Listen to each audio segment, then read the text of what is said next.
Merhaba arkadaşlar, ben Muhammed, kanalıma hoş geldiniz. Bu güzel bir Age of Story 2'nin yeni bir bölümüne daha karşınızdayım. Age of Story 2'de Abbasilerle güçleme serimize kaldığımız yerden devam ediyoruz. Kanala abone olup video like atmayı unutmayın arkadaşlar. Şimdi videomuza geçelim. Hatırlarsanız arkadaşlar en son Bizans'ı falan almıştık, bayağı güçlenmiştik. Bu bölümde arkadaşlar Harzım Şahlara saldırmayı düşünüyorum. Çünkü aramızda bayağı fark var.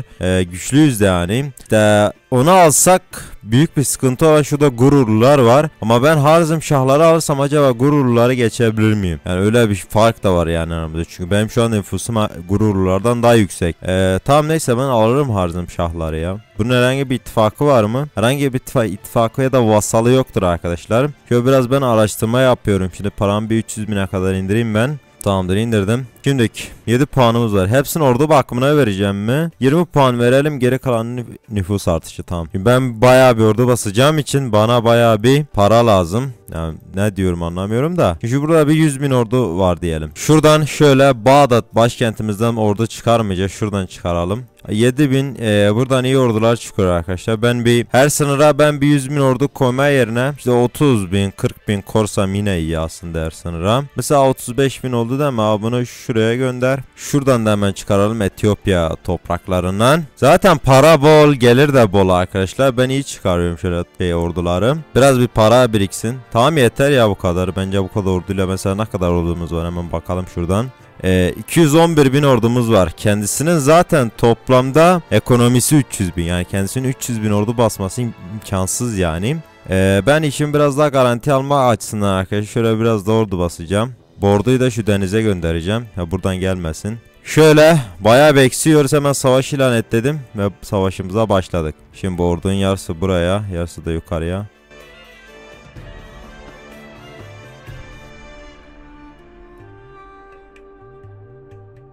Evet arkadaşlar, gururları yüzde bir şekilde almaya başladık. Bakalım tüm topraklarını muhtemelen alabiliyoruz. Çok iyi aldık. Yani almak daha mantıklı. Şöyle aldım. Tamamdır. Şimdiki ordularımızın hepsi ben şöyle şurada kalsın. Biraz asimile yapacağız. Evet arkadaşlar 80.000'lik ordumuz kaldı. 90.000 de diyebiliriz. Şimdi ben aldım Harzım Şahları ama hala oyunun birincisi gururlular. Yani aramızda bayağı fark var yani. Baksana da şuna. Neden ki ya o da o birinci? Şöyle bakalım. Nüfusta o 109 diyor. Ekonomide o 380 diyor. Prestijde ben daha yükseğim. Toplam puanda da yani. Aslında ben araştırma bassam ve nüfusa abansam. Dur lan, para gidiyor. Biraz para arttıralım mı? Yani ben biraz ekonomiye bir de nüfusa abansam yani ben şu anda oyunun birincisiydim arkadaşlar. Şöyle mesela basalım şunları topraklarımıza. Şöyle her toprağımızı mesela ne yapalım? Şöyle bir 5.000'e çıkaralım mı? Çıkaralım. Çok anlam veremediğim bir konu şu anda bu. Gururlar bakın aralarını bizimle iyi yapıyorlar arkadaşlar. Maksat biz onlara girmeyelim. Bakalım. Vallahi mecbur gireceğim ben gururlulara. Çünkü yani benim reformlamak istediğim toprağın içerisinde duruyorlar. Ama şöyle bir şey yapabiliriz. Mesela şu anlık bizim arkamızı kollaması için gururlarla ittifak kurabiliriz. Çünkü ben gururları alırsam Hindistan'a girmiş olacağım. Hindistan'a çok tehlikeli bir yer. Mesela baksana şuraya. Baba. Song var yani oyun üçüncüsü. Onun gibi sıkıntı da var. Aslında ben bununla ilişki geliştirip yani ittifak kurma yani çok daha mantıklı gibi. Salahaddin Eyyubi. Eyyubilerle biraz ilişki geliştirelim. İlişkimiz azalmış. Ne yapalım? Anadolu Selçuklu'yu alalım mı? Alalım. Ultimatom göndersem acaba ne olur? Muhtemelen kabul etmeyecek. Boşuna denemeyelim. Hakkari'yi alalım. Verdi. İlişkimizin düşük olduğu kişileri alalım. Mesela Azerbaycan ilişkimiz düşükmüş. Verirsin toprağın değil mi? Verdi. Başka mesela kimmiş? Hasan Keyif. Hasan Keyif. Seni almama gerek yoktur şu anda çünkü ben Anadolu Selçuklu'yla savaşacağım için. Yani Fas var ya, sıkıntı. Aramızda ne kadar fark var yani, baksana aramızda çok fark var lan. Fas yani çok düşük şu ana kalıyor bana göre. Karahanlılar bayağı biraz güçlü. Ondan sonra Deşti Kıpçak var burada. Neyse ya, onları biz boş verelim de Macar falan filan dersin. Oyun 3. sırasına yükseldik bu arada. Evet arkadaşlar, gururlular da ittifak kurmaya başardık. Bu iyi bir şey bizim için çünkü gururlular şu anda oyunun birincisi olduğu için bizim arkamızı koruyacaklarını tahmin ediyorum. Şimdiki kim lazım başka bize? Anadolu Selçuklu aslında bize hiç lazım değil, biliyor musun? Kalabria Anadolu Selçuklu. Yok lan, lazımmış, tamam. Mecbur dağılacağım arkadaşlar. Şu toprağı lazım bana. Hemen 80.000'lik ordumuzu arkadaşa gönderelim. Biz şu anda enflasyon yiyoruz, onu önlemek amacıyla ben biraz araştırmaya abanıyorum. Şöyle arkadaşlar her sınıra şöyle ben bir 10.000 ordu göndereceğim. Mesela şurada 20 var değil mi? Şu 20'yi şuraya gönder. Şuradan biraz ordu bas. Tamam yeter. Para azaldı ama onu şey yapalım. Tamam şöyle. Yönetim 10. Nüfusa abanalım. Nüfus da önemli çünkü. Antalya'yı bıraktım. Antalya'yı alsınlar. Orayı da koruyamam artık. Sen buraya, sen buraya, sen buraya, sen buraya. Sen buraya, sen buraya, sen buraya, sen buraya. Sen hem buraya hem de buraya biraz saçma oldu ama neyse gidelim. Oğlum şu toprağın o ne lan? Toprağın olmuş. Şimdi sen buraya, sen buraya. O Anadolu Selçuklu %79 aldın diyor bana oğlum. Selçuklu'nun başka nerede toprağı var? Bakalım. Afrika'ya gitmiş olabilir mi? İhtimal var. İhtimal yokmuş. Nereye gittin lan Selçuklu? Toprağın hepsini aldım ben. Valla ben onu bunu boş vereceğim arkadaşlar. Ben şöyle ihtiyacım olan topraklarını aldım. Şöyle yaptım. Şöyle tüm orduyu ben şöyle bir araya getireyim şöyle. Şimdi kime dalalım ya, biraz onu düşünelim. Sizinle birlikte. Kıbrıs'ı alalım. Alalım arkadaşlar. Biraz ordu basıp ilişkimizi düşürürsek alırız. Gebze'den biraz ordu çıkaralım. Ordumuz azaldı çünkü. Bursa'dan biraz çıkaralım. Bunlar ne de olsa benim topraklarım. Oyunun başından beri gibi bir şey yani. Şuradan biraz ordu çıkaralım. Şöyle gidelim. 100.000'e tamamlayalım biz şu orduyu. Ondan sonra şey yaparız. Tamamdır, 100.000'lik orduyu şöyle ben bir Ankara civarına koydum. Ankara'ya koydum direkt yani. Şöyle Kıbrıs'la ilişkimizi düşürüp şöyle Kıbrıs'a ultimatom göndererek tüm topraklarını artık tüm topraklarını demeyelim de 2 toprağını aldım. Zaten 2 toprağı varmış. Ondan sonra Kilikya Ermeni Krallığı. Bunu da hemen alalım. Ondan sonra Hasankeyf olarak da geçiyor. Ondan sonra sen Ermeni bilmem neyin şeyi. Oğlum sen ne kimsin lan? Arkadaşlar bu şeyin Gazi Mukur okunuşu nasıl bilmiyorum ama onun vasalıymış, toprak vermiyor o yüzden. Ateşkesiniz bitti diyor Selçuklu. Bakalım. Oha Amerika'ya gitmiş. What the? Oğlum Selçuklu Amerika'ya gitmiş. Mal var burada. Vay arkadaş. Bir tek biz kalmışız Amerika'ya çıkmadık. Herkes burada koloni kurmuş. Bunların çoğu arkadaşlar şeyler.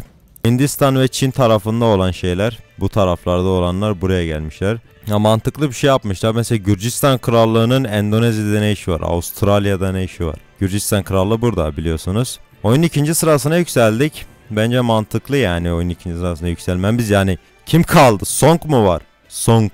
Karahanlılara dalarız. İttifak kurabiliyor muyuz? Kurabiliyoruz aslında. Deşti Kıpçak. Arkadaşlar aslında biz Kıpçak'la ittifak kurabiliriz çünkü yok kuramıyormuşuz. Karahanlılarla ittifak kurabiliriz diyeceğim. O da bize lazım. Mesela şuradan Frankonya denen bir devlet var biliyorsunuz. Ona da kuralım. Neyse Karahanlılarla. Şu andaki ittifak kuracağım arkadaşlar. Bakın şu anda Asya tarafını koruyorlar benim için. Yani ben artık orayla çok uğraşmama gerek yoktur. Ben şu toprakları alacağım. Ha, şunu falan filan. Şöyle ilişkimizi düşürelim. Bunlarla sövmek biraz sıkıntı arkadaşlar. Çünkü bunlar benim dostumla ilişkileri iyiyse ilişkimiz düşüyor. Mesela Gururlarla ya da Karahanlılarla bakın. Gördüğünüz gibi ilişkimiz düştü. O yüzden ben sadece ilişkimin düşük olduğu şeylere sövüyorum. Devletlere yani devletlere alıyorum diyebiliriz. Sövüyorum der. Ultimatomu kabul etmedi. Bari bunu özgür bırak diyeceğim. Onu da bıraktı. Tamam. Anlamadım şey, sen nasıl benden korkmayıp da toprak vermedin? Şimdi biz Eyyubilerin tüm topraklarını almamız lazım arkadaşlar. Tüm toprak yani Hafsilere alabiliriz. Bakın şu anda Hafsiler koloni kurdu arkadaşlar. Bu bizim için iyi bir şey çünkü koloni kurduğu zaman bizim koloni kurmamıza gerek kalmıyor. Artık Fas'tan korkmamıza gerek yok çünkü Fas bayağı güçsüz bir durumda. Ultimatum göndererek Hafsileri alabilir miyiz bilmiyorum. Deneyebilirim ama.